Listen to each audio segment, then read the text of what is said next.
नमस्कार मंडळी, आज आपण झणझणीत अशी शेवभाजी कशी करायची याची रेसिपी बघणार आहोत. अगदी सोप्या पद्धतीने बनवलेली आहे. यासाठी इथे मी कढईमध्ये 3 चम्मच असे तेल टाकून घ्यायचं व ते चांगल्या प्रकारे गरम झाल्याच्या नंतर त्यामध्ये इथे मी 3 मीडियम आकाराचे कांदे बारीक कट करून घेतलेले आहेत ते टाकून घ्यायचे. सोनेरी कलर येईपर्यंत परतून घ्यायचं. त्यामध्ये असे बारीक 2 मीडियम आकाराचे टोमॅटो मी बारीक कट करून घेतलेले आहेत ते यामध्ये टाकून घ्यायचे. 1 चम्मच अद्रक आणि लसणाची पेस्ट टाकून घेतलेली आहे.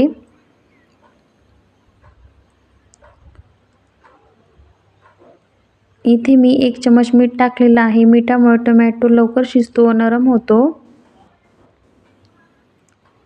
काळा मसाला, गरम मसाला, धना पावडर, हळद हे सुके मसाले व्यवस्थित मिक्स करून घ्यायचे. बारीक कट केलेली कोथिंबीर पण टाकून घेतलेली आहे. या ठिकाणी मी गरम पाणी करून टाकलेलं आहे. गरम पाणी चांगलं गरम होऊन देऊन टाकायचं आणि शक्यतो जास्त पाणी टाकायचं. इथे मी 1 चम्मच कसुरी मेथी वापरलेली आहे. चांगल्या प्रकारे उकळी आलेली आहे. 2-3 उकळ्या येऊ द्यायच्या. ही जाड शेव आहे भाजीची तिखट. बघा चांगल्या प्रकारे उकळी आलेली आहे. आता आपल्याला शेव टाकून घ्यायची. शेव टाकल्याच्या नंतर 1-2च उकळी येऊ द्यायची, जास्त उकळी नाही येऊ द्यायची.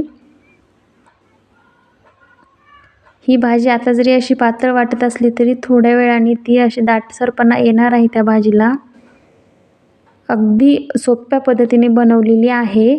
खायला तर अप्रतिम लागते. एकदा तुम्ही नक्की ट्राय करून बघा.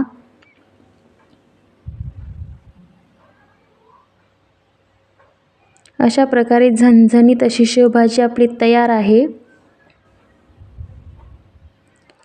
व्हिडिओ कसा वाटला लाईक करा, कमेंट करा. चॅनलला सबस्क्राईब केलं नसेल तर सबस्क्राईब करा.